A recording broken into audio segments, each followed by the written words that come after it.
Very welcome to JE classes मेड परिवार। Hello students, मेरा नाम है प्रीति परिहार और आप हमारे साथ पढ़ रहे हैं signal and system. Last lecture में हमने फोरियर सीरीज का एक न्यूमेरिकल करके देखा था और न्यूमेरिकल में एंड तक बिल्कुल कर लिया था। इंटीग्रेशन में सिर्फ आपसे क्या कहा था कि उसमें के की वैल्यू को पुट कर देना, ठीक है। तो सिर्फ वहाँ क्या करना था, एन या के जो भी कांस्टेंट माना हो, एन की वैल्यू 1 2 3 4 रख के सारे कोफिशिएंट वहाँ पर फाइंड आउट हो जाते हैं। आज भी हम एक दो क्वेश्चन करके देखेंगे। क्वेश्चन करने से पहले हम जो प्रॉपर्टीज पढ़ रहे थे उसी में एक प्रॉपर्टी बच गई थी। ये थ्योरम भी है, प्रॉपर्टी भी है, तो इस प्रॉपर्टी को और पढ़ लेते हैं या इस थ्योरम को और देख लेते हैं और उसके बाद हम क्या करेंगे, एक दो क्वेश्चन करके फिर नेक्स्ट हम अपना फोरियर ट्रांसफॉर्म को स्टार्ट कर देंगे। तो इस थ्योरम का नाम क्या है, पार्सेवल थ्योरम भी बोल दो या Parseval relation for continuous time periodic signal. ठीक है, ये क्या है, पार्सेवल रिलेशन कह सकते हैं इसे या Parseval theorem for continuous time periodic signal. Parseval भी एक साइंटिस्ट थे, ठीक है। इन्होंने भी क्या बताया है, फोरियर सीरीज में ही कंटिन्यूअस टाइम पीरियड जो सिग्नल होते हैं उनके बारे में ही बताया, लेकिन उसमें किसके बारे में, पावर के बारे में यहाँ पर बताया है। अभी हमने किसकी बात करी है, कॉन्टिन्यूअस टाइम पीरियड की बात करी है। सिर्फ कॉन्टिन्यूअस टाइम के लिए हम ये फॉर्मूला फिलहाल यहाँ पर देख रहे हैं। तो यहाँ पर इन्होंने क्या बताया पावर के बारे में, इन्होंने ये चीज कही है पार्सेवल ने कि अगर कोई हम पे nth हार्मोनिक की कोई सीरीज है या इनफाइनाइट नंबर की हम पे क्या है कोई सीरीज है। इनफाइनाइट नंबर मतलब हमें नहीं पता वो सिग्नल कहाँ तक जा रहे हैं। इनफाइनाइट नंबर की सीरीज है या इनफाइनाइट नंबर नहीं कहोगे तो ये कहो nth हार्मोनिक की, nth नंबर तक के हम पे क्या है कोई सीरीज है। तो उसमें पार्सेवल ने ये बताया कि जो उस इनफाइनाइट नंबर सीरीज की या nth नंबर जो सीरीज है उसकी जो एवरेज पावर होगी, वो एवरेज पावर उस सिग्नल के जो मतलब जो nth हार्मोनिक का xt कोई सिग्नल है उसकी जो एवरेज पावर है वो हमारे जो n हार्मोनिक्स होंगे उसमें अलग अलग इंडिविजुअल जो n हार्मोनिक की वैल्यूज होंगी उनके सम के एवरेज के बराबर आएगी। ठीक है, इसका मतलब क्या है कि मान लो कोई भी हम पे सीरीज है, इस तरीके से भी अगर मान लो कोई सीरीज है और इस सीरीज की हमें क्या बतानी है, एवरेज पावर निकालनी है। तो पहले हम इस पूरे सिग्नल की एवरेज पावर निकाल लेंगे। सिग्नल का जो हम एवरेज पावर निकालते हैं मतलब एवरेज निकालेंगे वो कौन से फॉर्मूले से निकालेंगे, सेम फोरियर वाले। बस डिफरेंस क्या है, यहाँ हम पावर की बात कर रहे हैं। पावर इज इक्वल्स टू क्या होता है, यहाँ तो इस तरीके से देखो कि पावर इज इक्वल्स टू होता है आई स्क्वायर आर या वी स्क्वायर अपॉन आर, या इस तरीके से भी देख सकते हो कि P इज इक्वल्स टू होता है E बाय टी। यही तो हमने पढ़ा था पहले भी, जहाँ एनर्जी और पावर सिग्नल पढ़े थे उसमें जो पावर सिग्नल आते हैं अगर टी टाइम पे ये एनर्जी सिग्नल है तो ये तुम्हारा क्या हो जाता है, power signal is equals to हो जाते हैं E अपॉन टी। ठीक है, ये हमारे पावर सिग्नल होते हैं। अब एनर्जी जो होती है सेम वही भी आई स्क्वायर आर टी पे ही तो डिपेंड है। तो इसका मतलब जो हमने एनर्जी का फॉर्मूला लगाया था, एनर्जी का यहाँ नॉर्मल फॉर्मूला लगाना है या हम आई स्क्वायर आर करके P is proportional to I square होता है वहां से भी फॉर्मूला निकाल सकते हैं। तो ये फॉर्मूला लगा के मतलब क्या बताया था हमने, फॉर्मूला क्या होता है इसका, 1/t तो ऐसे ही है। एनर्जी का फॉर्मूला क्या होता है, xt है तो xt का स्क्वायर dt। यहाँ क्या आ जाती है, लिमिट आ जाती है। इनफाइनाइट नंबर की बात कर रहे हैं तो इनफाइनाइट यहाँ पर डाल दो, खाली t अभी लिखना है अभी t लिख दो, या फिर 0 टू इनफाइनाइट यहाँ पर हम क्या कर सकते हैं, लिख सकते हैं 0 टू t अभी यहाँ पर लिख दो। ये पावर सिग्नल है। तो ये वाली जो एवरेज पावर है, ये एवरेज पावर जो ये अलग अलग वैल्यूज हम लेंगे n बराबर 1 पे, n बराबर 2 पे, n बराबर 0 पे, n बराबर 3 पे, ऐसे चलते चलते n टाइम तक जो जाएंगे उनकी जो इंडिविजुअल हमारी क्या है, इंडिविजुअल जो पावर आ रही है उनके सम के एवरेज के बराबर होती है ये वाली पावर। ये हमें किसने कही, पार्सेवल ने कही। तो पार्सेवल किसके बारे में स्टेट करता है, पार्सेवल स्टेट करता है कि अगर कोई कॉन्टिन्यूअस टाइम पीरियोडिक सिग्नल है जिसमें nth हार्मोनिक है उसके एवरेज पावर के बारे में बताता है। और क्या बताते हैं कि average power of nth harmonic xt signal is equal to sum of the average power of nth harmonic elements. जो nth हार्मोनिक एलिमेंट्स होंगे उनके सम के एवरेज के बराबर होगी एवरेज पावर। ठीक है, तो हमने क्या कहा है कि एवरेज पावर, हमने क्या कहा है कि जो पावर नॉर्मली होती है, पावर इज इक्वल्स टू हमारी क्या होती है, ई अपॉन टी। ई भी कौन से टाइम पे, किसी टी पीरियोडिक सिग्नल पे हमने ई ले लिया। सीरीज हमने कैसी कही है कि कॉन्टिन्यूस टाइम पीरियोडिक सिग्नल है, कैसी, इनफाइनाइट सीरीज है। इनफाइनाइट सीरीज हमने क्यों कहा है, क्योंकि जब भी हम लिमिट लगाएंगे या nth हार्मोनिक तक की है, टी टाइम उसका, टी पीरियोडिक टाइम है, पीरियोडिक सिग्नल है ना, तो टी हमने उसका क्या कह दिया, पीरियोडिक टाइम कहा। तब हमारे जो एनर्जी सिग्नल हो गए वो कितने हो गए, 1 upon T. T 0 to infinite या 0 टू टी भी लिख सकते हैं, टी भी लिख सकते हैं, एक्स टी डी टी। ये हमारी वैल्यू हो गई। तो ये हमेशा किसकी वैल्यू होती है, जो सीरीज इनफाइनाइट नंबर तक जाती है, जो इनफाइनाइट नंबर तक जा रही है। एन तो हमने इसमें हार्मोनिक्स कह दिए कि जो हम वैल्यू रखते हैं ना, ये हमारी निकलती है ए एन बी एन में, A1 A2 A3 निकलते हैं। तो ए एन बी एन तभी तो कहते हैं जब वो nth हार्मोनिक तक क्या हो रही है, उसकी वैल्यू जा रही है। तो ये जो पावर इक्वल होगी, इस पावर को क्या कहा है कि ये पावर किसके इक्वल होगी, जो सम निकलेगा उसके nth हार्मोनिक्स का, फोरियर कोफिशिएंट जो निकलेगा इसका, उनके सम के इक्वल होगी एवरेज पावर निकाल के। अब जब हम ये xt की वैल्यू रखते हैं, यहां से हम क्या निकालते हैं, जब xt निकालते हैं, xt का फोरियर कोफिशिएंट निकालते हैं, xt सीरीज का, तो xt सीरीज के जो फोरियर कोफिशिएंट होते हैं, और ये जो रूल बताई है हमने किसके अंदर बताया, फोरियर कोफिशिएंट के अंदर। पार्सेवल ने किसके अंदर ये थ्योरम बताई है, फोरियर कोफिशिएंट के अंदर ये थ्योरम बताई है कि इन किसी फोरियर सीरीज में Cn उसका क्या हो गया, जो यहाँ पे Cn, या फिर ये कह दो A0 An Bn, ये इसकी फोरियर सीरीज कोफिशिएंट है। तो इनकी टर्म में बताया है कि जो टोटल एवरेज पावर होगी वो nth फोरियर कोफिशिएंट जो होते हैं उनके ही इक्वल रहती है। और कैसे उनके इक्वल रहती है, मतलब उनके स्क्वायर के इक्वल रहती है। तो सारे nth हार्मोनिक लिख लेते हैं। अगर एक ही टर्म में लिख रहे हैं तो A0 प्लस, चाहे तो ऐसा लिख लो, n is equals to infinite to infinite an cos n omega t plus bn sin n omega t। अब इसी में ही n की क्या रखते हैं, वैल्यू रख रखे, कुछ ना कुछ वैल्यू यहाँ पर निकाल लेते हैं। जब n की वैल्यू रख रखे वैल्यूज निकालते हैं, यहाँ क्या करते हैं, n की वैल्यू रख रखे 1 2 3 4 इनकी वैल्यूज निकाली जाती हैं।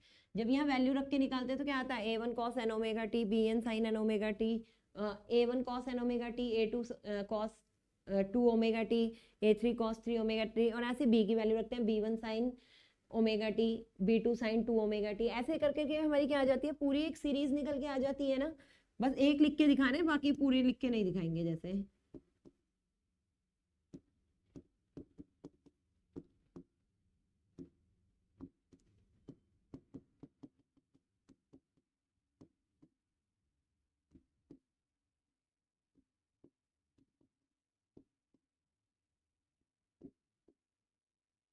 ठीक है, इस तरीके से हमारी क्या आ जाती है,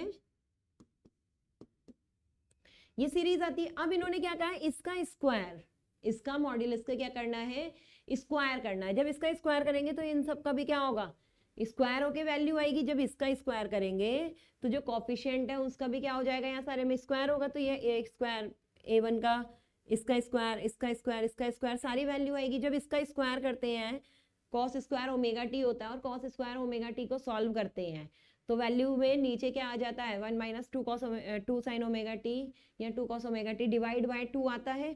तो यहाँ पर भी ऐसे ही आएगा, A1 square by 2, B1 square by 2, B3 square, मतलब A1 A2 A3 में ऐसे स्क्वायर आता रहेगा, B2 B3 B4 में ऐसे क्या आता रहेगा, स्क्वायर आता जाएगा। तो जो इसकी वैल्यूज आती हैं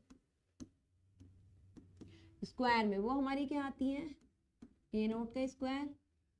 इसे भी ऐसे सम करके लिख सकते हैं कि ऐसे an का स्क्वायर आ जाता है, bn का स्क्वायर आ जाता है। यही तो वैल्यू आएगी। उसे सॉल्व करेंगे फोरियर सीरीज को, जब सॉल्व करेंगे स्क्वायर को तो ये टर्म निकल के हमारी आ जाती है। और यहां से हमें ये पता है, हमने पीछे रिलेशन निकाला था, Cn का रिलेशन निकाला था ना, कि Cn इज इक्वल्स टू जो हमारी वैल्यू होती है वो कितनी होती है, Cn की यहाँ पे जो वैल्यू निकलती है यहाँ पर हमने पीछे से वैल्यू निकाली थी, पीछे कहाँ, जब शुरुआत में क्वेश्चन करा था तो Cn का An की टर्म में वैल्यू निकाली थी। Cn की जब An की टर्म में वैल्यू निकालते हैं तो हमारा क्या आता है, An/2 प्लस जे Bn/2, ये वाली वैल्यू यहाँ से आती है।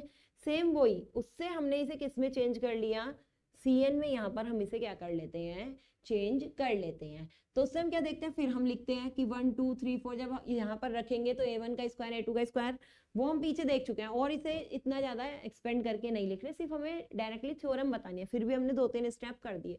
तो यहाँ से हम क्या कहते हैं कि जो हमारा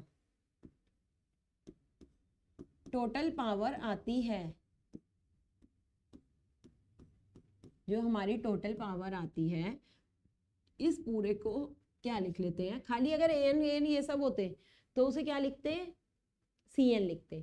लेकिन यहाँ क्या है, a 0 से मतलब 0 से लेकर n की वैल्यू 0 से लेकर चाहे माइनस इनफाइनाइट में रखे प्लस इनफाइनाइट तक, मतलब चाहे 1 2 3 4 रखे या -1 -2 -3 रखे, है आ तो किसके उसमें रही है, Cn की फॉर्म में ही आ रही है ना। तो इसलिए हम ये भी कह सकते हैं कि ये हमारा किसके इक्वल होती है, Cn के स्क्वायर के बराबर होती है, क्योंकि जब स्क्वायर होगा तो जो माइनस वाली वैल्यूज अगर आएंगी भी तो वो भी क्या हो जाएंगी, हमारी सम के बराबर हो जाएंगी। तो हम क्या भी कह सकते हैं कि Cn के स्क्वायर के बराबर होती है। तो यहाँ हम किसके बराबर लिख देते हैं, Cn के स्क्वायर के ये बराबर लिख देते हैं। कहाँ से कहाँ तक, माइनस इनफाइनाइट से प्लस इनफाइनाइट, जीरो भी तो उसी के अंदर आ जाता है ना। यहाँ पर अगर देखोगे a0 बराबर c0 भी तो होता है, तो जीरो भी हमारा क्या आ जाता है, उसी के अंदर आ जाता है। तो हम क्या लिख सकते हैं, sum minus infinite to infinite Cn के स्क्वायर के बराबर होती है। ये हमारी पार्सेवल थ्योरम है। मतलब पार्सेवल थ्योरम का अगर डायरेक्ट लिखना चाहोगे ना कि डायरेक्टली पार्सेवल थ्योरम को स्टेट करो, तो ये स्टेटमेंट होती है पार्सेवल की, ठीक है। तो ये पार्सेवल की हमारी क्या हो गई, स्टेटमेंट हमने यहाँ पर लिख दी। 1/xt 1/t, ये होती है average power of periodic signal, average power of infinite signal, और ये हमारे क्या है, nth हार्मोनिक के जो सिग्नल है उनकी एवरेज पावर का सम। जितने भी सिग्नल थे उन सब की क्या निकाल ली, अलग अलग अलग अलग अलग अलग हर नंबर पे पावर निकाल ली, और हर नंबर पे पावर निकालने के बाद उनको क्या कर दिया, सम। तो पावर ऐसे निकाली थी ना, a1 का स्क्वायर / 2, b1 का स्क्वायर, b3 b4 b5, ऐसे स्क्वायर तो देखो यही हो गए, और इन सबको क्या कर दिया, सम कर दिया। तो अलग अलग करके जो सम करके अगर जोड़ दें और ओवरऑल जो हम इंटीग्रेशन करके निकालें, वो आपस में क्या रहती है, इक्वल रहती है। यही चीज बस इसमें बताई गई है कि जो फोरियर कोफिशिएंट की वैल्यू आती है उसका स्क्वायर, और जो एनर्जी सिग्नल से जो हमने पावर निकाली, मतलब जो एवरेज पावर होती है किसी भी एनर्जी सिग्नल की या किसी पावर की, कोई सिग्नल जो हमें दिया हुआ है उसकी जो एवरेज पावर होगी वो हमारी किसके बराबर होगी, जो फोरियर कोफिशिएंट होंगे उनके भी स्क्वायर के सम के इक्वल होती है। तो ये पावर की टर्म में ही हमने क्या लिख दिया, पूरा फॉर्मूला लिख दिया। यहाँ क्या भी कर सकते हैं, यहाँ इस वाली चीज को xt की यहाँ पर क्या भी डाल सकते हैं, वैल्यू भी यहाँ पर xt की डाल सकते हैं। xt हमारा क्या होता है, xt हमारा जो होती है वो Cn इंटू e की पावर jn ओमेगा टी तो होती है। तो कोई अगर इसे पूरा ऐसे एक्सपेंड करके ना दिखाए कि a1 a2 a3 से एक्सपेंड करके नहीं दिखा रहा, Cn की टर्म में डायरेक्ट एक्सपेंड करके दिखा रहा है, तो वो यहाँ से भी दिखा सकते हैं कि xt की अगर जब हम वैल्यू रखते हैं तो Cn डॉट e की पावर jn ओमेगा t, इस तरीके से लिख लेते हैं dt इज इक्वल्स टू, इसे भी डायरेक्ट किसके बराबर लिख देते हैं, इस वाली वैल्यू के बराबर यहाँ पर लिख देते हैं। कहीं कहीं पे खाली इस तरीके से भी ये लिख रखा होगा, ठीक है। तो ये हमारी किसकी वैल्यू आ जाती है, पार्सेवल थ्योरम की स्टेटमेंट आ जाती है। तो ये हमारी हो जाती है पार्सेवल थ्योरम, ठीक है। इसको यहाँ क्या लिख लेते हैं, इसको इक्वल करके Cn या xt में वैल्यू डाल लेते हैं, वही हमारा खोल के आ गया। तो चाहे a1 a2 से करके दिखा देते हैं, चाहे C1 वाली वैल्यू में ही हमने क्या कर दिया, इसे करके दिखा दिया। सिर्फ इतना हमें पार्सेवल थ्योरम में लिखना है।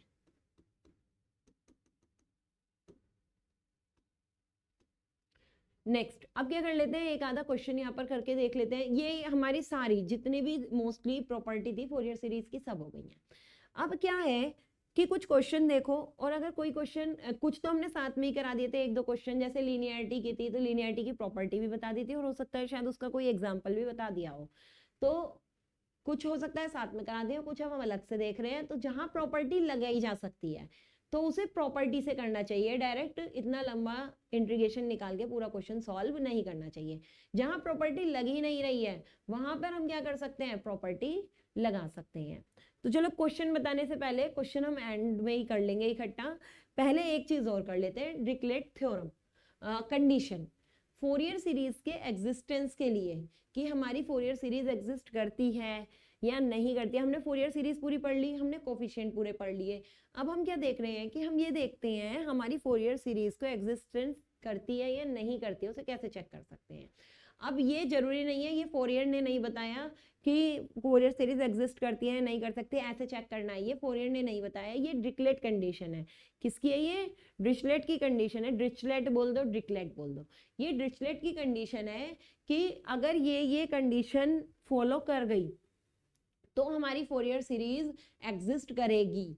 लेकिन अगर ये कंडीशन जो हम अभी लिखवाएंगे वो एग्जिस्ट नहीं करी तो ऐसा नहीं, बिल्कुल नहीं है कि फोरियर सीरीज एग्जिस्ट नहीं करेगी। तो कंडीशन के बारे में डिरिचलेट ने बताया कि जो हम कंडीशन बता रहे हैं, इन कंडीशन को अगर कहीं पे दिखती हैं ये सारी कंडीशन, तो उस कंडीशन में फोरियर सीरीज कंफर्म है कि एग्जिस्ट करेगी। तो कंफर्मेशन तो दे रहे हैं एग्जिस्ट करने की, लेकिन नहीं एग्जिस्ट करने की कंफर्मेशन नहीं है। कि अगर ये कंडीशन मान लो कोई सिग्नल फॉलो नहीं करता है जो हम लिखवाएंगे, तो उस कंडीशन में वो सिग्नल फोरियर सीरीज उसके कोफिशिएंट उसके हो भी सकते हैं और नहीं भी हो सकते हैं। तो सिर्फ ये चीज ध्यान रखनी है, ये कंडीशन 100% एग्जिस्टेंस की नहीं है, सिर्फ ये श्योरिटी ऑफ एग्जिस्टेंस की है कि हाँ ये कंडीशन फुलफिल हो रही है तो श्योर है कि फोरियर सीरीज एग्जिस्ट करेगी। पर किसके लिए नहीं है? 100% एग्जिस्टेंस के लिए नहीं है। क्या है? डिरिचलेट की कंडीशन।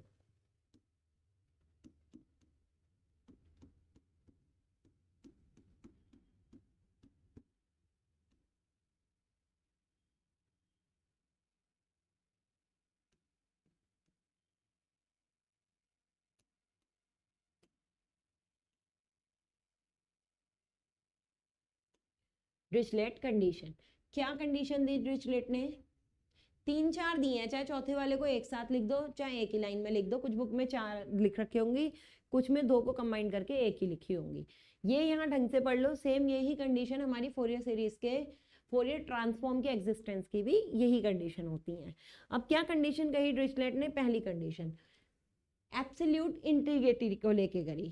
क्या? कि अगर कोई सिग्नल xt है और उसका टाइम पीरियड, कोई टाइम पीरियड t दे दिया, उसमें ये कह दिया कि इस टाइम पीरियड में ये जो हमारा xt सिग्नल है ये क्या है? एब्सोल्यूट इंटीग्रेबल है। अगर एब्सोल्यूट इंटीग्रेबल है तो फोरियर सीरीज एग्जिस्ट करेगी। तो किसके लिए हमने बताई है कि ये जो कंडीशंस हैं वो किसके लिए? केवल एग्जिस्टेंस ऑफ फोरियर सीरीज या existence of Fourier series coefficient. तो फोरियर सीरीज इसकी होगी या नहीं होगी सिर्फ उसके एग्जिस्टेंस के लिए है, एग्जिस्टेंस नहीं होगी के लिए नहीं है। सिर्फ किसके लिए है? एग्जिस्टेंस होने के लिए, नहीं होने के लिए नहीं है। तो क्या है फर्स्ट कंडीशन? कि कोई xt सिग्नल है, पीरियोडिक टाइम उसका कितना है? t। xt signal with t not या t periodic time have absolute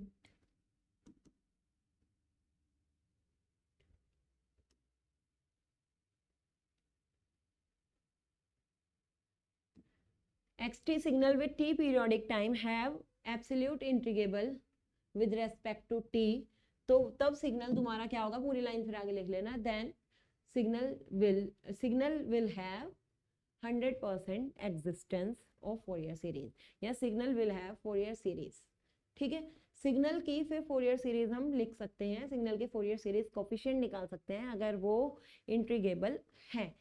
अब किस चीज को कहा है कि क्या नहीं होगा, ऐसा बिल्कुल नहीं होगा कि अगर ये कंडीशन फॉलो नहीं करती है तो ये क्या नहीं होगा, फोरियर सीरीज नहीं होगी। देखो कुछ ऐसे ग्राफ होते हैं या कुछ ऐसे सिग्नल्स होते हैं जिसमें हम क्या देखते हैं, उनका इंटीग्रेशन नहीं होता है।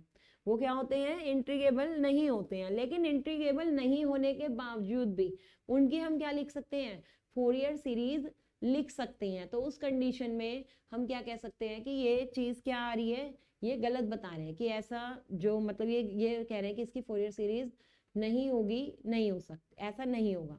सिर्फ होने के लिए ये कंडीशन है, अगर ये फॉलो नहीं करती है किसी भी चीज को, ये वाली प्रॉपर्टी, तो उस सिग्नल की फोरियर सीरीज हो भी सकती है, नहीं भी हो सकती है, कुछ भी हो सकता है, हो भी सकती है, नहीं भी हो सकती। लेकिन अगर कोई सिग्नल इंटीग्रेबल है, एब्सोल्यूट इंटीग्रेबल है, उस कंडीशन में क्या होगा, तो 100% फोरियर सीरीज होगी। तो ये चीज बस याद रखना, जो भी प्रॉपर्टी लिख रहे हैं 100% एग्जिस्टेंस के लिए लिख रहे हैं। तो एग्जाम्पल बता सकते हो कि यहाँ पर कि अगर tan की कोई वेव है, जैसे साइन की होती है, कॉस की होती है, तो साइन और कॉस की फोरियर सीरीज क्या करती है, एग्जिस्ट करती है।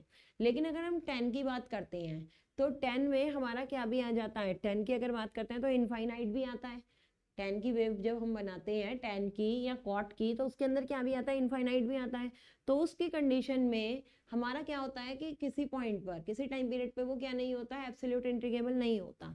पर फिर भी tan फाई की क्या होती है, जब हम कभी कोफिशिएंट निकालेंगे या देखा भी होगा tan फाई आता है कहीं ना कहीं, तो उस कंडीशन में उसकी फोरियर सीरीज और कोफिशिएंट दोनों क्या करते हैं, एग्जिस्ट करते हैं।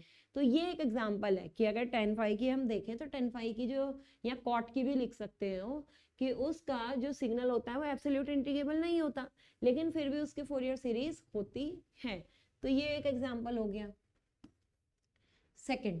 सेकंड है कि कोई सेम, ये लाइन हम सब में कॉमन लिखना, कोई एक्स-टी सिग्नल है विद पीरियोडिक टाइम टी, उसमें किसी एक प्रॉपर टाइम पीरियड में, किसी एक प्रॉपर टाइम पीरियड में हमें ये देखना है कि उसके फाइनाइट नंबर ऑफ मिनिमा या मैक्सिमा है या नहीं। Finite number of minima and maxima, या मिनिमा या मैक्सिमा के हम क्या चेक कर रहे हैं, finite number of minima and maxima in a specific time period. कोई स्पेसिफिक टाइम पीरियड दे दिया, इन अ स्पेसिफिक टाइम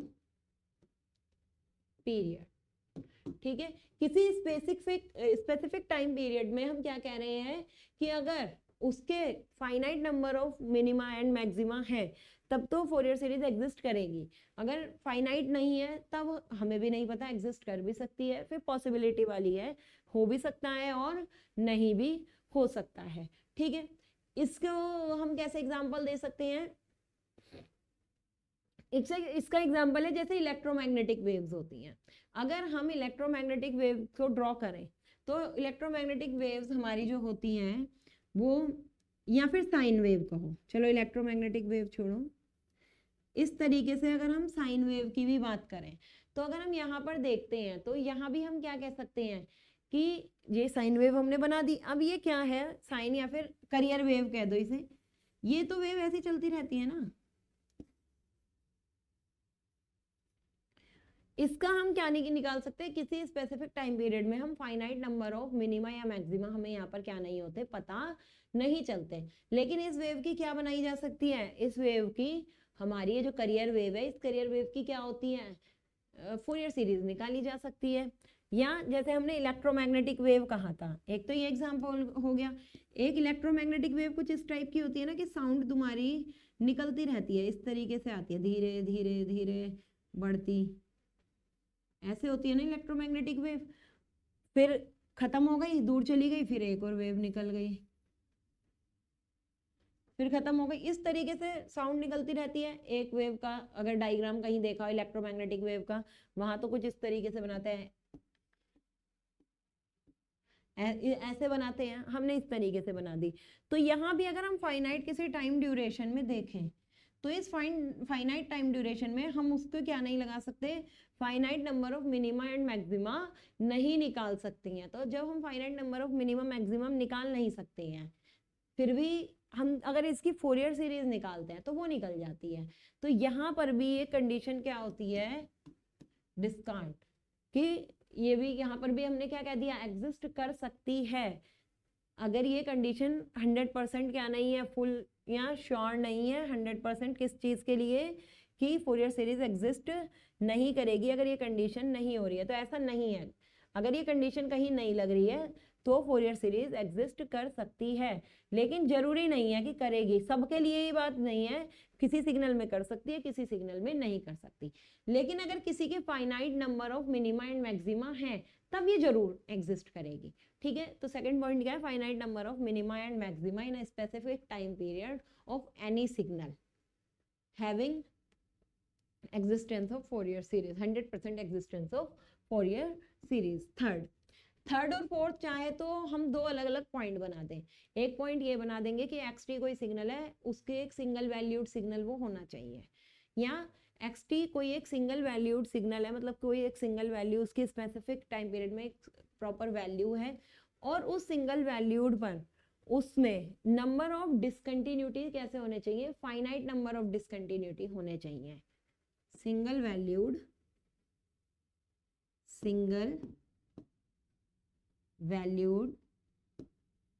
एंड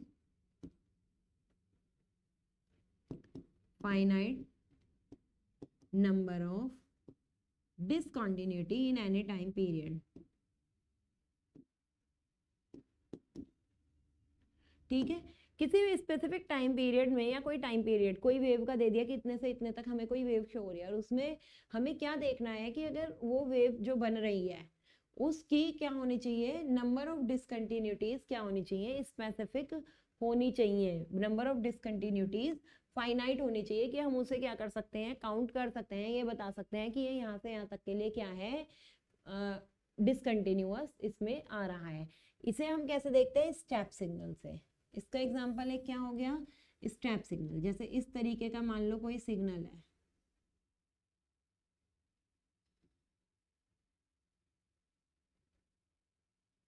ऐसे ही अगला,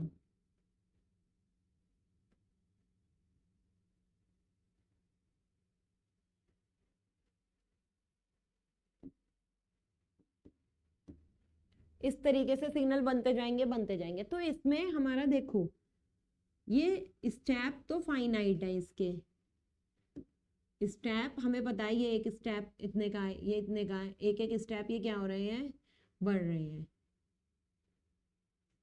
लेकिन इसमें ये पक्का नहीं है कि हाँ ये कितने टाइम पीरियड में ये स्टेप कहाँ तक जाएंगे, ये हमें यहाँ पर क्या नहीं है, कंफर्म नहीं है। तो इसलिए हम क्या कहते हैं कि यहाँ पर ये जरूरी नहीं है कि डिसकंटिन्यूअस नंबर भी हमें फाइनाइट पता लगे, लेकिन फिर भी हम 0 to 2 टाइम पीरियड देख के और एरिया देख के इसका क्या निकाल सकते हैं, फोरियर सीरीज निकाल सकते हैं। तो ऐसे सिग्नल की भी फोरियर सीरीज तो निकल सकती है, लेकिन ऐसे सिग्नल की हमें ये नहीं पता होती कि डिसकंटिन्यूटीज फाइनाइट, मतलब फाइनाइट नंबर ऑफ डिसकंटिन्यूटीज हमें नहीं पता होती है, ना ही इसकी कोई सिंगल वैल्यूड होती है। तो इसलिए हम कहते हैं कि यहाँ भी ये प्रॉपर्टी क्या हो जाती है, फेल हो जाती है, ये कंडीशन यहाँ भी फेल हो जाती है। यहाँ भी हम 100% श्योरिटी नहीं दे सकते, सिर्फ एग्जिस्टेंस की दे सकते हैं, नॉट एग्जिस्टेंस की नहीं दे सकते। और इसमें हमारे क्या भी आते हैं, इसमें हमारे इम्पल्स सिग्नल भी आ सकते हैं, कि अगर हम इम्पल्स सिग्नल देखते हैं तो इम्पल्स सिग्नल की हमारी क्या होती है, फोरियर सीरीज होती है। लेकिन इम्पल्स सिग्नल की क्या चीज नहीं होती, इम्पल्स सिग्नल की फाइनाइट नंबर ऑफ डिसकंटिन्यूटीज नहीं होती है, सिंगल वैल्यूड नहीं होते। किस लिए, क्योंकि वहां हमें पता ही नहीं होता कि हमारा सिग्नल कहाँ तक जा रहा है। इनफाइनाइट तक जो हमारा सिग्नल जाता है उसमें हमें पता ही नहीं होता कि सिग्नल की प्रॉपर वैल्यू कहाँ तक जा रही है। चाहे यहाँ पर भी है तो भी हमें नहीं पता, सिर्फ एरो तो हम उसका एरिया दिखाने के लिए ले लेते हैं, लेकिन वो जाएगा कहाँ तक उसकी वैल्यू हमें नहीं पता होती है। तो इसलिए ये भी हमारा किस में आ जाता है, ये से भी हम कहते हैं कि यहाँ भी डिरिचलेट की कंडीशन फॉलो तो नहीं कर रही, लेकिन फोरियर सीरीज इम्पल्स रिस्पॉन्स की क्या करती है, एग्जिस्ट करती है। तो ये हमारी क्या हो गई, डिरिचलेट की कंडीशन हो गई। तो हमने आज पार्सेवल थ्योरम और डिरिचलेट की कंडीशन के साथ फोरियर सीरीज को क्या कर दिया है, खत्म कर दिया। इसके बाद अब हम फोरियर सीरीज के जितनी हमने चीजें पढ़ी है उससे देखते हैं, रिलेटेड एक दो क्वेश्चन कर लेते हैं, फिर उसके बाद हम फोरियर ट्रांसफॉर्म को स्टार्ट करेंगे। तो चलो क्वेश्चन देखते हैं पहले तो कि कौन सा क्वेश्चन यहाँ पर करते हैं।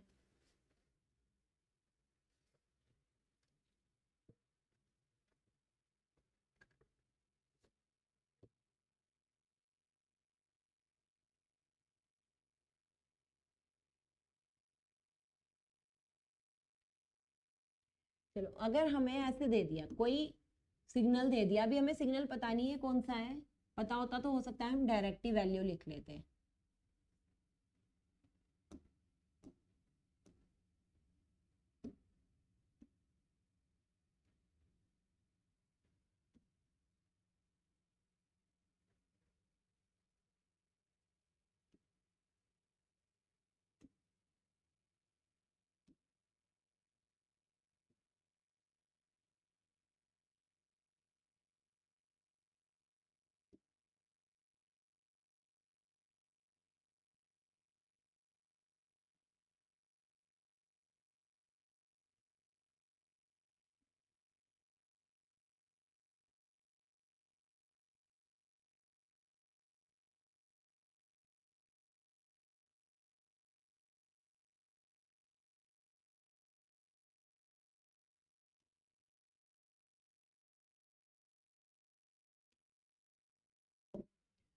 देखो, ये यहाँ से दिख भी रहा होगा किस टाइप का सिग्नल है, यहाँ पर हमें क्या भी पता लग रहा है, ये दिख रहा होगा कि ये हमारा किस टाइप का सिग्नल है। तो क्या चीज किसकी टर्म में देख रहे हैं, वैल्यू की किस क्या क्या टर्म दी हैं, 0t 2t इस तरीके से दिया, 0t 2t 3t -t -2t -3t, और वैल्यू कुछ इसकी लिख के नहीं दी है, वैल्यू ऐसे कोई लिख के नहीं दे रखी, सिर्फ इतना दे रखा है कि ये हमारा सिग्नल है कोई, और इस सिग्नल की कह रखी है कि ये जो सिग्नल दे रखा है, इस सिग्नल की क्या बताओ, Fourier series coefficient find out करो। अब देखो, ये दोनों तरीके हैं, या तो हम कॉम्प्लेक्स वाले मेथड से कर लें या ट्रिग्नोमेट्रिकल वाले, कोई भी मेथड से यहाँ पर फोरियर सीरीज लिख सकते हैं। सबसे पहले तो ये सिग्नल पहचानो, हम ये देख रहे हैं कि ये सिग्नल हमारा कौन सा है, ये सिग्नल इम्पल्स रेस्पॉन्स है। और इम्पल्स रेस्पॉन्स में भी क्या चीज हमें यहाँ दिख रही है कि अगर हम लगाना चाहें तो यहाँ शिफ्टिंग वाला फॉर्मूला लगा सकते हैं। जब हमने इम्पल्स शिफ्टिंग देखी थी तो इम्पल्स शिफ्टिंग में क्या लिखते हैं, डेल माइनस, अगर इधर की तरफ वाली लिख रहे हैं तो डेल माइनस टी, ये वाली लिखते तो डेल प्लस टी, वो लिखते तो डेल माइनस 2t, फिर लिखते डेल माइनस 3t, यहाँ लिखते del minus 2t, del plus 2t, del plus 3t, इस तरफ तो प्लस में लिखते डेल के साथ, इस तरफ माइनस में लिखते, यही तो लिखते। तो हम ओवरऑल, क्योंकि यहाँ तो बहुत सारी टर्म है, इतनी सारी टर्म है, तो उसे हम कैसे लिख सकते हैं, समीशन करके लिख सकते हैं। यहाँ हम क्या लिख सकते हैं, समीशन। समीशन भी कहाँ तक, हमें ये थोड़ी कहा है कहाँ तक जा रहा है, हमने ये क्या रखा है कि ये यहाँ भी इनफाइनाइट तक जा रही है और ये यहाँ भी इनफाइनाइट तक जा रही है, हमने तो इसे इनफाइनाइट तक दिखा दिया। तो यहाँ भी हम क्या लिख सकते हैं, minus infinite to minus infinite to plus infinite, हम यहाँ भी लिख सकते हैं। अब ये जा कहाँ से कहाँ तक रहा है, ये चीज हमें यहाँ पर देखनी है। ये जा रहा है 0 to 3t, और फॉर्मूला क्या होता है, डेल t माइनस इधर के लिए, t प्लस इधर के लिए। तो हमें पता है अगर हम इधर के लिए लिख रहे हैं तो हमें 1 2 3 4 5 6 डालना है, और दूसरी तरफ -1 -2 -3 डालना है। तो हम यहाँ पे तो माइनस ही लिखते हैं, और यहाँ कितना लिख लेते हैं, n इंटू टी लिख सकते हैं या नहीं। अब यहाँ n की जगह 1 डालो तो t आएगा, 2 डालो तो 3 डालो, सब आ जाएंगे। ऐसे ही माइनस इनफाइनाइट टू इनफाइनाइट, इसका मतलब 0 भी आएगा, 0 का मतलब ये वाली डेल 0 डेल टी वाली कंडीशन भी आएगी। और ऐसे जब डालेंगे +1 +2 +3 या -1 -2 -3, तो +t ये वाली सारी टर्म आ जाएंगी। तो इसलिए ये हम क्या कर सकते हैं, इस तरीके से भी यहाँ पर लिख सकते हैं।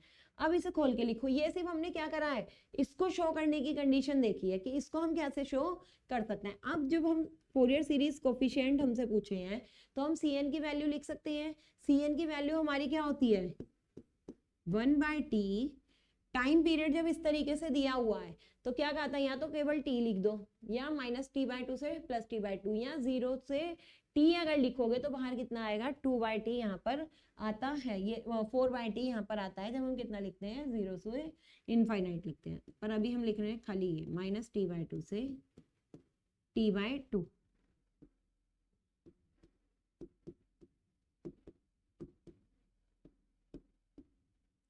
यही फॉर्मूला होता है ना फोरियर सीरीज कोफिशिएंट का, जब हम फोरियर सीरीज कोफिशिएंट लिखते हैं। अब फोरियर सीरीज कोफिशिएंट लिखने के बाद, एक्स टी लिखने के बाद यहाँ किसकी वैल्यू डाल दो, डेल टी की वहां वैल्यू डाल दो।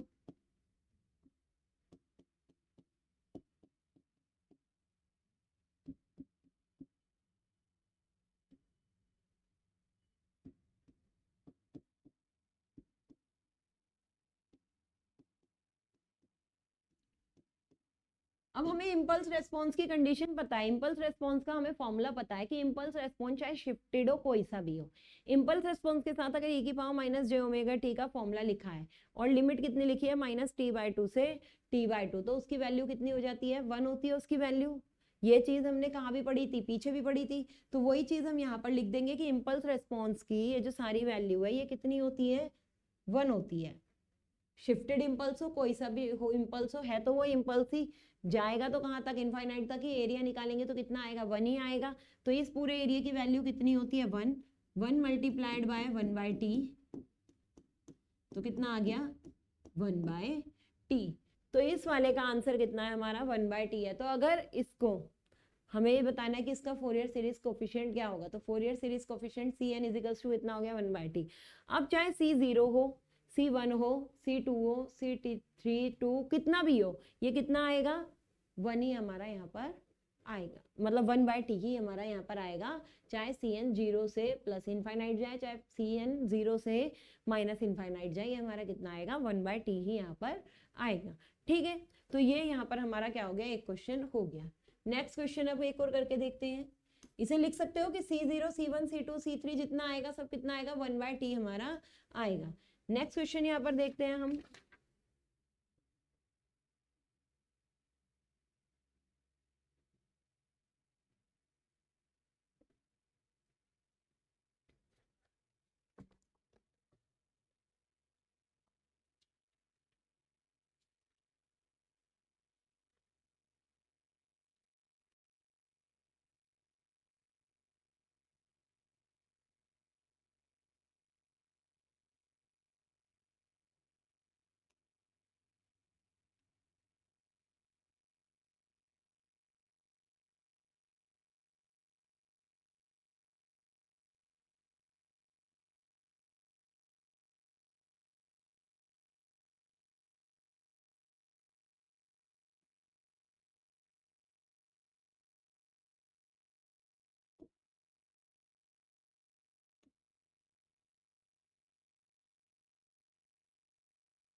ये एक एक्सपोनेंशियल सिग्नल दे दिया, ठीक है, क्या दे दिया हमें, एक एक्सपोनेंशियल सिग्नल इस तरीके से दे रखा है, हो गए। और ये कहाँ है, इस सिग्नल की क्या निकालो, फोरियर सीरीज कोफिशिएंट निकालो।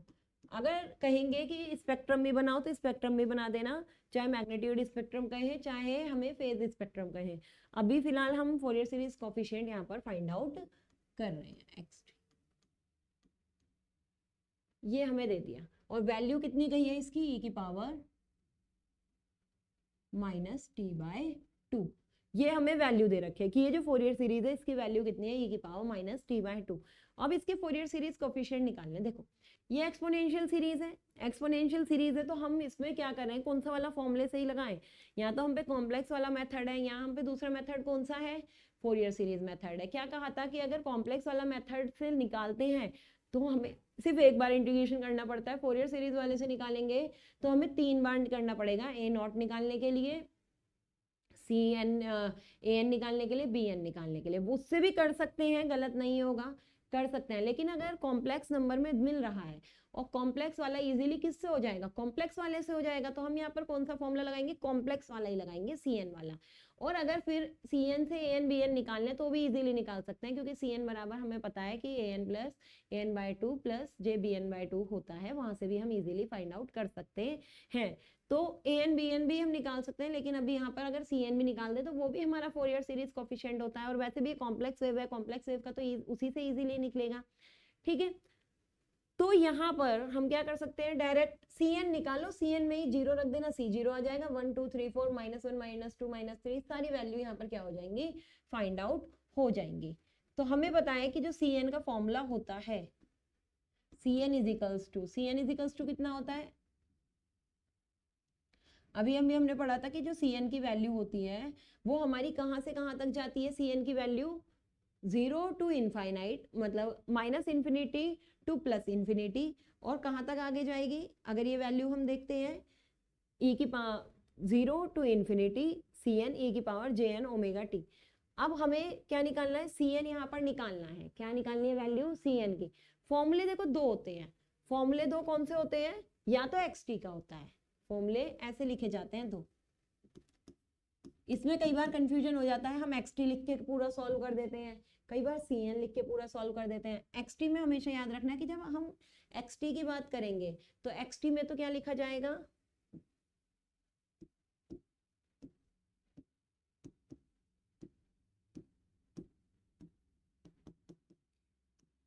ये तो लिखा जाएगा xt में। लेकिन जब हम किसकी बात करेंगे, cn की बात करेंगे, तो cn में हमेशा कौन सा वाला फॉर्मूला आता है, इनफाइनाइट वाला।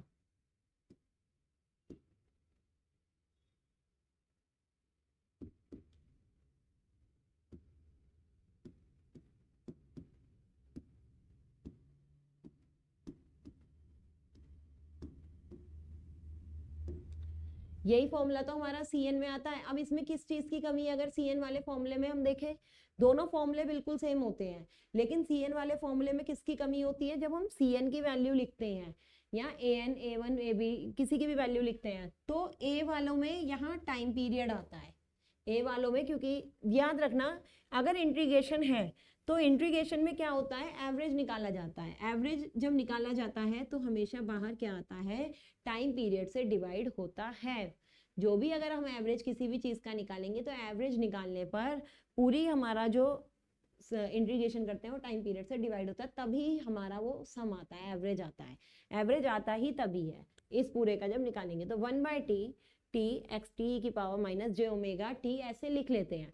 अगर यहाँ पर a0 a1 b1 ऐसे निकल रहा होता तब भी 1/t xt आता, dt आता, बस तब an की जगह यहाँ जैसे xt है तब उस कंडीशन में क्या आता है, a cos omega t b cos omega t, ये वाली टर्म ही तो होती है, तो तब यहाँ पर a आता और यहाँ cos ओमेगा t वाली टर्म के साथ वो लिखा जाता। ये अब हमने लिख लिया। अभी cn ही निकालेंगे, अभी यहाँ क्या नहीं करेंगे, n की वैल्यू नहीं हटाएंगे, यहाँ भी n लिख लो, n आखिरी में रखेंगे, n रह गया था यहाँ, n हम क्या करेंगे आखिरी में पुट करेंगे, 1/t t कहाँ से कहाँ तक जा रहा है, हमें जो इक्वेशन निकालनी है, हमें इक्वेशन पूरी कहाँ से निकालनी है, -∞ टू +∞, यहाँ हमें निकालनी है पूरी इक्वेशन। ठीक है, xt कितना है, e की पावर माइनस t/2 dt। अब देखो ये हमें पूरी वेव पता है कि यहाँ इनफाइनाइट तक जा रही है, वहां इनफाइनाइट तक जा रही है, पर लेकिन ये जो हमें e की पावर माइनस t/2 पता है, ये तो एक वेव का इन्होंने दे दिया ना कि ये एक्सपोनेंशियल कोई सीरीज है, उस एक्सपोनेंशियल में इस 0 से t ये टाइम पीरियड में इसकी वैल्यू कितनी है, e की पावर माइनस t/2 है, ये बात इन्होंने कह रखी है। तो इसके लिए हम क्या करें, 0 से t जो उन्होंने कही है उसमें वो t कितना है, 0, पाई, 2 पाई, 3 पाई, माइनस पाई, माइनस 2 पाई, माइनस 3 पाई, इस तरीके से उन्होंने क्या कर दिया, दे दिया। तो 0 से पाई ये वाला जो टाइम पीरियड है उसमें हमने कह दिया कि इसकी वैल्यू कितनी है, e की पावर माइनस t/2। इन्होंने t लिखा था, हमने ये लिख दिया पाई, 2 पाई, 3 पाई, क्वेश्चन सॉल्व करने के लिए। तो यहाँ पर भी कितना आ जाएगा, 1/पाई 0 to पाई। इस t का मतलब 0 to t तो होता है, तो 1/पाई 0 to पाई e की पावर माइनस t/2, ये हमने लिख लिया इस वाली फोरियर सीरीज को। यहां पर अब Cn इज इक्वल्स टू 1/पाई, या इसे क्या लिख सकते हैं, e की पावर को, e की पावर माइनस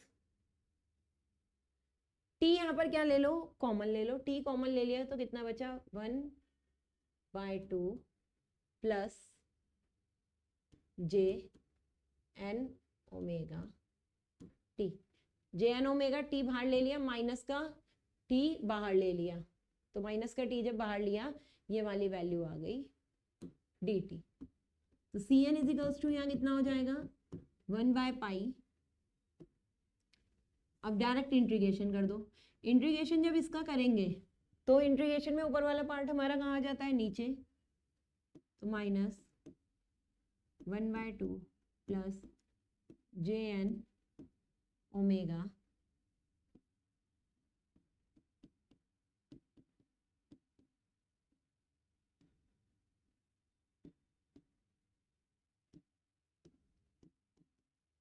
यही वैल्यू तो होती है e की पावर t का, e की पावर t ही होता है, e की पावर माइनस t का e की पावर माइनस t ही होता है इंटीग्रेशन। बस t के साथ जो कोफिशिएंट होता है उसको हम क्या कर लेते हैं, इंटीग्रेशन में नीचे लेके आ जाते हैं। Cn इज इक्वल्स टू, अब इसकी वैल्यू निकाल लो, मतलब इसमें अपर लिमिट पाई रखो और लोअर लिमिट 0 रख दो। e की पावर में यहाँ क्या करो, t में अपर लिमिट रखो और यहाँ लोअर लिमिट यहाँ पर हम क्या कर देते हैं, पुट कर देते हैं।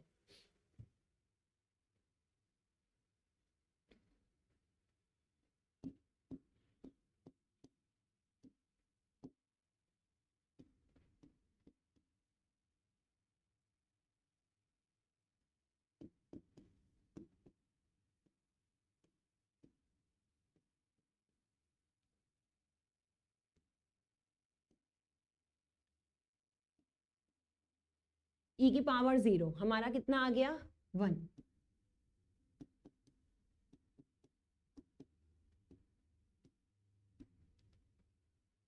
ठीक है, जो e की पावर 0 थी उसकी वैल्यू हमने कितनी ले ली, 1, उसकी वैल्यू हमने बाहर ले ली। ठीक है, तो ये आ गई उसकी e की पावर की वैल्यू हमारी बाहर। अब यहाँ पर क्या होगा,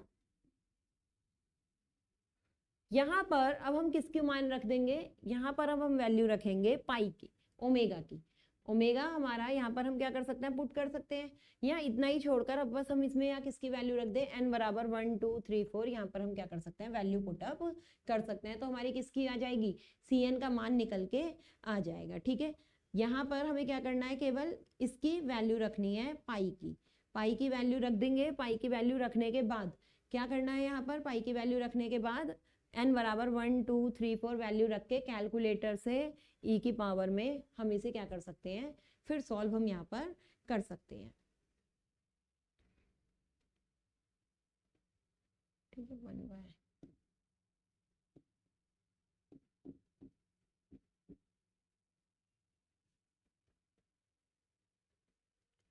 ये वैल्यू हमारी यहाँ पर निकल के आ गई, upper limit minus lower limit.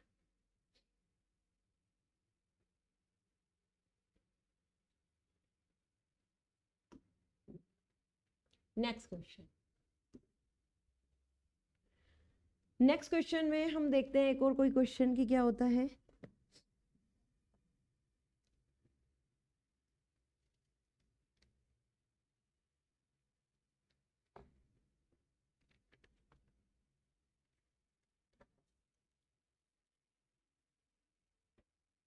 Last वाली में इसे बस हम शॉर्ट में बताएंगे, खुद सॉल्व करना है, सिर्फ ऐसे जल्दी से बता देंगे कि क्या क्वेश्चन है और खुद उसे पूरा क्या करना है, सॉल्व करना है।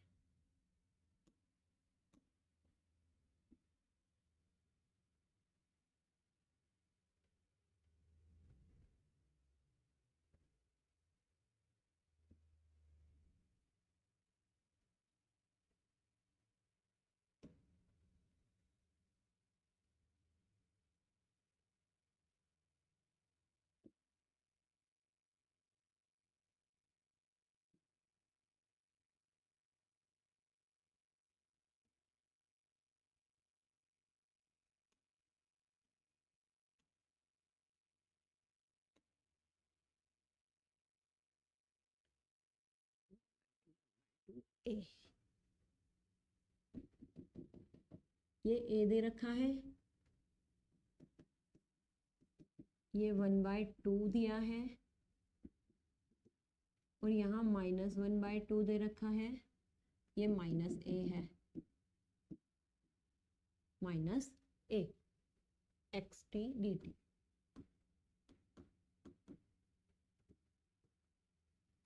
ठीक है, इस तरीके से और कुछ इसमें बस 1/2 1 3/2 इस तरीके से ये वेव दे रखी है। और कहाँ है इसके भी हमें क्या निकालने हैं, फोरियर सीरीज कोफिशिएंट निकालने हैं। ट्रिग्नोमेट्रिक देखो साफ लिख रखा है, पहले वाले क्वेश्चन में खाली एक्सपोनेंशियल लिखा था, पहले में एक्सपोनेंशियल लिखा था, और इसमें क्या लिखा है, ट्रिग्नोमेट्रिकल फोरियर सीरीज कोफिशिएंट की वैल्यू फाइंड आउट करो। ये क्वेश्चन यहाँ लिख रखा है। अब ये वैल्यू पूरी दे दी और ये कहा है ट्रिग्नोमेट्रिक और फोरियर सीरीज की यहाँ पर वैल्यू बताओ। ट्रिग्नोमेट्रिक से मैं पॉइंट लिख रही हूँ, खुद सॉल्व करना है। अब ये वेव पहले चेक करो, क्या भी बताए थे, इवन और ऑड की कंडीशन बताई थी लास्ट लेक्चर में कि अगर हमारे इवन सिग्नल होते हैं तो सिर्फ हमें an मिलता है, ऑड सिग्नल होते हैं तो सिर्फ हमें bn मिलता है, और इवन सिग्नल होंगे तो an तो मिलेगा, a0 मिल भी सकता है, a0 नहीं भी, मतलब a0 निकालते हैं। इवन सिग्नल में हम a0 भी निकालते हैं, an भी निकाल सकते हैं। इवन में a0 0 हो भी सकता है, नहीं भी हो सकता है, पर हम फाइंड आउट करते हैं। लेकिन ऑड में a0 भी 0 होता है और an भी 0 होता है, सिर्फ हम क्या फाइंड आउट करते हैं, bn फाइंड आउट करते हैं। और जो सिग्नल ना इवन होते हैं ना ऑड होते हैं, उसमें हम a0 भी निकालते हैं, bn भी निकालते हैं, an भी निकालते हैं, उसमें हम तीनों निकालते हैं। फिर नेक्स्ट चीज हम चेक करते हैं, सिमेट्री भी बताई थी कि एक सिमेट्री भी होते हैं। अगर हाफ वेव सिमेट्री कहीं पर है, अगर कहीं पर क्या है, हाफ वेव सिमेट्री है, तो हाफ वेव सिमेट्री में क्या कंडीशन होती है, a0 हमेशा 0 होता है। हाफ वेव सिमेट्री अगर है तो हाफ वेव सिमेट्री देखी थी जब बताई थी कि हाफ वेव सिमेट्री हमारी एक तरीके से ऑड सिग्नल की तरह होती है, बस अंतर क्या होता है, ऑड में तो हम उसी एक्सिस पे, 0 एक्सिस पे ही ऑड चेक करते हैं, 0 एक्सिस से मिरर इमेज देख के। लेकिन हाफ वेव सिमेट्री में हम अपने सिग्नल को t/2 कहाँ करते हैं, आगे शिफ्ट करते हैं, जितना एक पोर्शन है उसे एक पोर्शन से आगे शिफ्ट करते हैं और तब ऑड चेक करते हैं। अगर वो निकल जाते हैं तब हम हाफ वेव सिमेट्री उन्हें क्या देते हैं। हाफ वेव सिमेट्री में a0 0 होता है, an और bn 0 होते हैं, लेकिन सिर्फ किसके लिए, n इवन हो उसके लिए, n के इवन पे, कि अगर कोई सिग्नल इवन है, कोई सिग्नल ही इवन है, तो उस कंडीशन में an और bn भी 0 हो जाएंगे। लेकिन अगर हाफ वेव सिमेट्री है लेकिन सिग्नल हमारा क्या है, ऑड है, सिग्नल हमारा क्या है, ऑड है, तब an और bn क्या नहीं होते, 0 नहीं होते हैं। ऑड वाली कंडीशन में, ऑड में 0 नहीं होंगे। और ये किसके लिए, half wave symmetry plus even, half wave symmetry plus odd. अगर हाफ वेव सिमेट्री के साथ इवन आ जाए तो सब 0 हो जाएगा।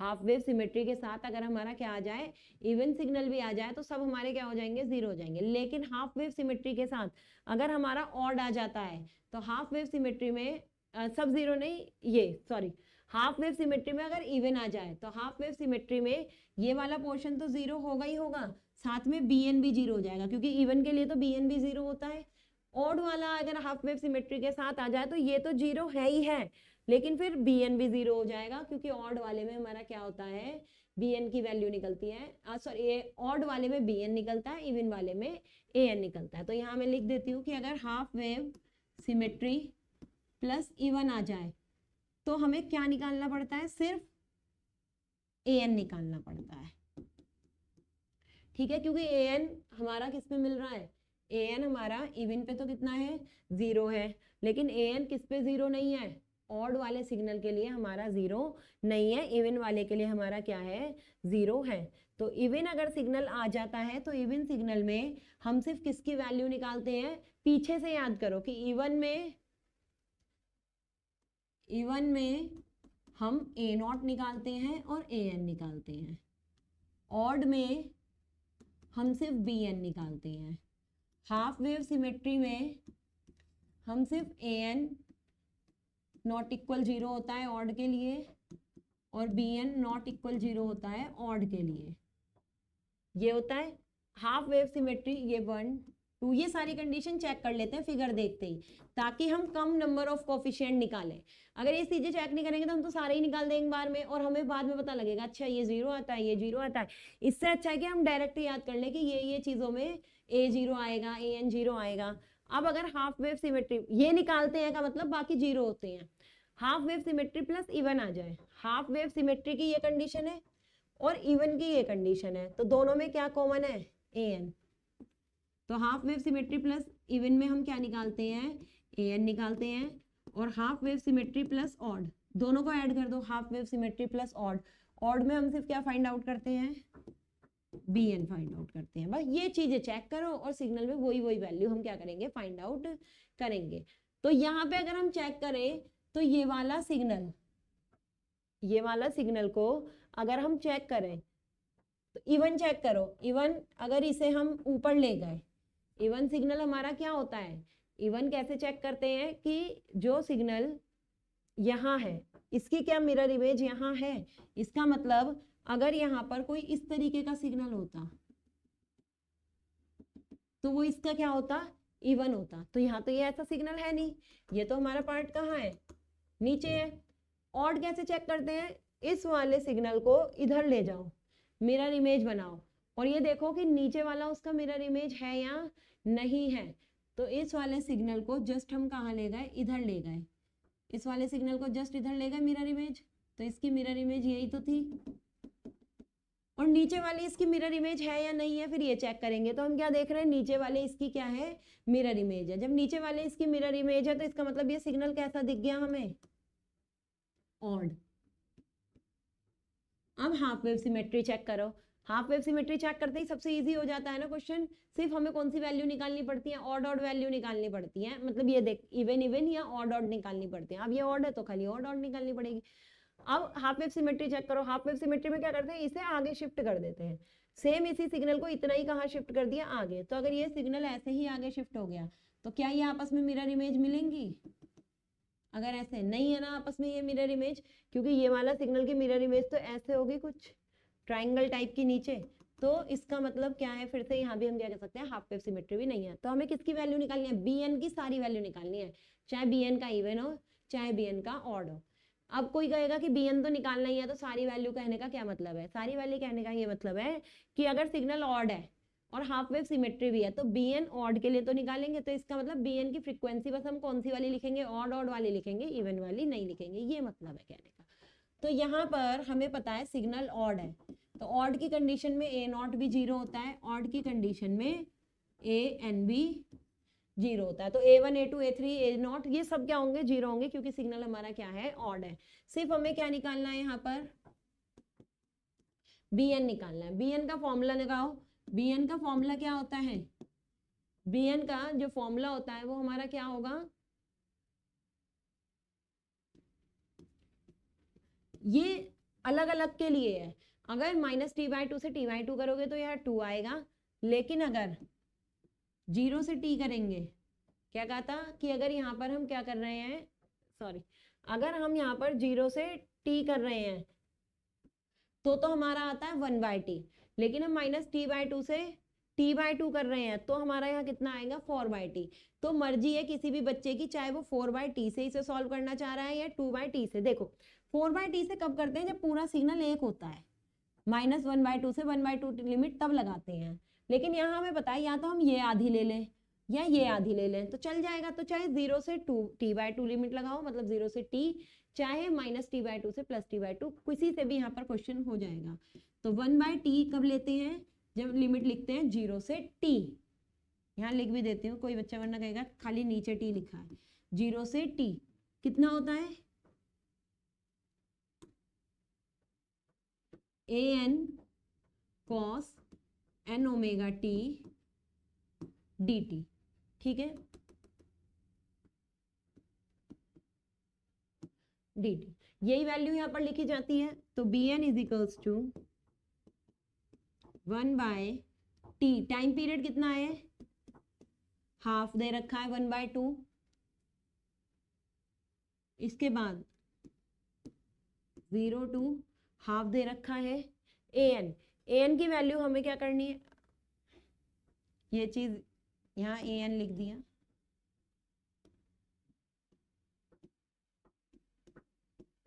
ये मिस्टेक है, यहाँ पे an लिख दिया, उसे क्या है xt, कांस्टेंट तो हम निकाल ही रहे हैं, वो फॉर्मूला याद आ गया कौन सा, xt बराबर वाला, इसलिए वो गलती से an लिख दिया। bn बराबर xt cos n omega t। अब xt क्या है, xt ये ट्राइंगल है, xt क्या है, ट्राइंगल की वैल्यू।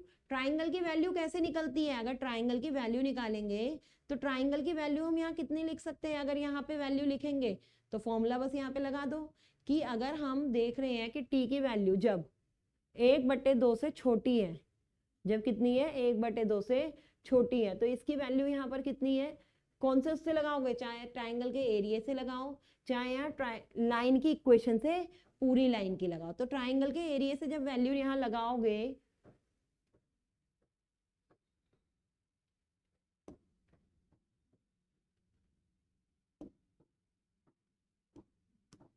तो कैसे वैल्यू निकलती है, 1/2 एरिया का जो फॉर्मूला होता है 1/2 लेंथ इंटू ब्रेथ से करके ही तो ये वैल्यू निकलती है। तो देखो लेंथ तो इन्होंने a दे रखी है और चौड़ाई देखते हैं इन्होंने कितनी दे रखी है t, मतलब t टाइम पीरियड इन्होंने क्या दिया t। अब हमारी मर्जी है हम t यहाँ पर कितना लिख रहे हैं, तो इन्होंने ये दे रखा है t, ठीक है। तो यहाँ ये कितना आ जाएगा, a तो हमारा हो गया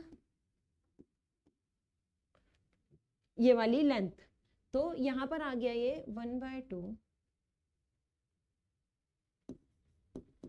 एरिया इंटू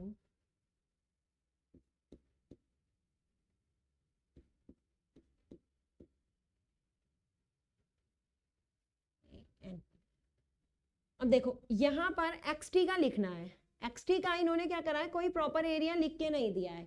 जब प्रॉपर एरिया लिख के नहीं दिया तो हमें भी क्या करना है, हमें भी यहाँ पर प्रॉपर नहीं लिखना है, हमें भी t की लिमिट किसके बीच में लगानी है, जब हाफ से हाफ के बीच में हो। तो अगर आधे का हम एरिया निकालें, इस पूरे का निकाल के देख लो, या अगर हम आधे का एरिया निकालें तो आधे का अगर हम यहाँ पर एरिया निकाल के लिखेंगे तो कितना आ जाएगा, 280 आ जाएगा। अगर हम हाफ से पहले का एरिया लिखेंगे तो हाफ से पहले का एरिया यहाँ पर कितना आ जाएगा, 280 यहाँ पर हाफ से पहले का एरिया आ जाएगा, ठीक है। पर इसको लिख लो चाहे पूरे को लिख लो, पूरे की अगर यहाँ वैल्यू लिख रहे हैं तो पूरे की वैल्यू यहाँ पर कितनी आ जाएगी,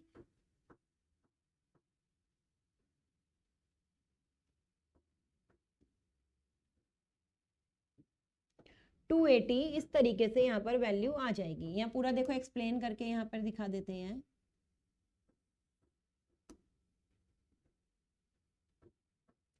यहाँ पर किसी भी बुक में दो तरीके से ये क्वेश्चन सॉल्व हो रहा होगा, अभी भी बता देते हैं। -1/2 से 1/2 करेंगे तो ये पूरा वाला एरिया यहाँ पर जोड़ के लिखा होगा, पूरा वाला एरिया जोड़ के। इसमें ये हो सकता है कि ये एरिया वाला टाइम थोड़ा गलत दे रखा हो, ऐसा लग रहा है, जैसे 1/2 इंटू ए इंटू, बस इतना ही आएगा ये, ठीक है। ये लिख दिया, तो 1/4 ए कितने टाइम्स तक है, ये n टाइम्स तक है, तो यहाँ पर लिख दिया n times.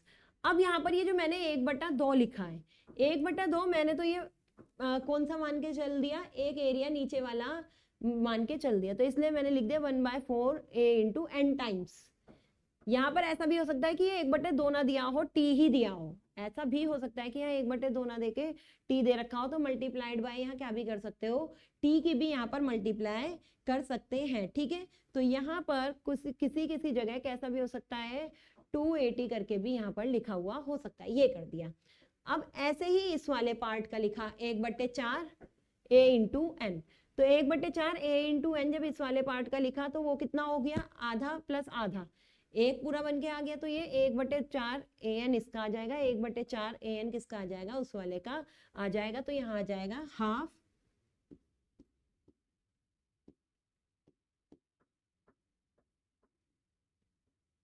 a into N.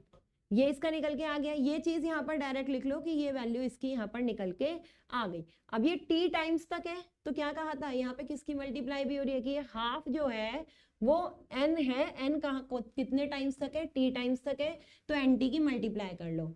अगर किसी को एरिया निकालना है तो ऐसा भी हो सकता है सिर्फ यहाँ पर a इंटू टी करके छोड़ दें, मतलब इतना करके छोड़ दें। अब कितने टाइम्स तक निकालना है, nt टाइम्स तक निकालना है, प्लस में भी और माइनस में भी, तो इसलिए 1/4 a एन इंटू टी। पूरे की अगर वैल्यू करोगे तो कितने लिखोगे, हाफ लिखोगे। मैं 0 से 2 कर रही हूं तो 1/4 a लिखूंगी।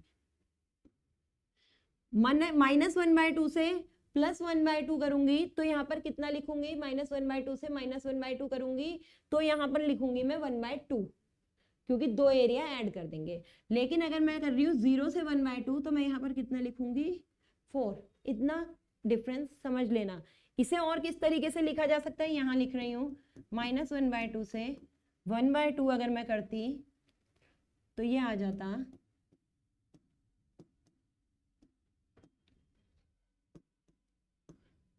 ये अंतर आता। ठीक है, फिर बाहर भी कितना आता है, यहाँ तो 1/t आता है, यहाँ आता है 2/t, ये अंतर आता है। सॉल्यूशन करोगे बिल्कुल सेम आएगा, चाहे करके इसे देख लेना, सॉल्यूशन सेम आएगा, कोई सॉल्यूशन अलग यहाँ पर नहीं आता है। अब इसे सॉल्व करो, cos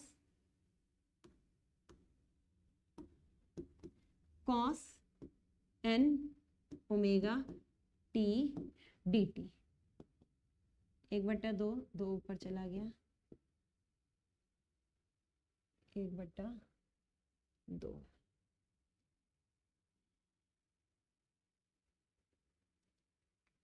a constant n constant 0 to half t dot cos n omega t dt। अब इसका क्या कर लो, इंटीग्रेशन। ठीक है, इंटीग्रेशन कौन सा, मल्टीप्लाई वाला रूल लगाओ, t डॉट और n ओमेगा t, कैसे लगाएंगे मल्टीप्लाई वाला रूल, सेम इंटीग्रेशन ऑफ पहला ऐसी दूसरे का डिफरेंशियल माइनस इंटीग्रेशन दूसरा ऐसी पहले का डिफरेंशियल करके कि क्या करना है, यहाँ पर फॉर्मूला लगाना है, फिर n बराबर 1 2 3 4 रखकर b1 b2 b3 की वैल्यू यहाँ पर निकालनी है। ये हो गया हमारा क्वेश्चन। सिर्फ यही चीज यहाँ पर बतानी थी, ये इसलिए बतानी थी ताकि कोई बच्चा यहाँ पर क्या करना कर दे मिस्टेक की, कहाँ से कहाँ लिमिट लेनी है, एरिया कैसे लिखना है। एरिया लिखने के दो तरीके यहाँ पर हमने क्या कर दिए, बता दिए हैं कि इस तरीके से एरिया क्या कर दो यहाँ पर लिख लो। कहीं कहीं पर ऐसा भी हो सकता है कि पूरे का ऐसे कर रखा हो क्वेश्चन, यहाँ से यहाँ निकाल रखा हो, यहाँ से यहाँ निकाल रखा हो, यहाँ से यहाँ, या यहाँ से यहाँ कर रखा हो, यहाँ से यहाँ। हम आधा टाइम पीरियड से भी देख सकते हैं कि आधे के बाद बार बार चीज क्या हो रही है, रिपीट हो रही है, तो चाहे ऐसे निकाल दो चाहे इस तरीके से फाइंड आउट हम यहाँ पर कर सकते हैं। ठीक है, तो ये क्वेश्चन क्या कर लेना, सॉल्व कर लेना। सिमेट्री तुम्हें बताई दी है। तो इस लेक्चर में हम क्या करते हैं, सिर्फ इतना ही देखते हैं। यहाँ पर हमारी फोरियर सीरीज पूरी तरीके से क्या हो चुकी है, कंप्लीट। सारी यहाँ पर प्रॉपर्टी हो गई और थ्योरम भी हो गई है, एग्जिस्टेंस की भी बात बता दी, क्वेश्चन भी हमने ट्रिग्नोमेट्रिक वाले भी करके देख लिए और किसके भी करके देख लिए, एक्सपोनेंशियल का भी करके देख लिया, प्रॉपर्टी के साथ साथ भी एक आधे एग्जांपल बताई दिए थे। नेक्स्ट लेक्चर में अब हम क्या करेंगे, फोरियर ट्रांसफॉर्म स्टार्ट करेंगे और फोरियर ट्रांसफॉर्म की प्रॉपर्टी भी हम नेक्स्ट लेक्चर में कंप्लीट कर लेंगे। तो इस लेक्चर को हम यहीं पे खत्म करते हैं, अब आपसे मिलेंगे नेक्स्ट लेक्चर में, तब तक के लिए गुड बाय।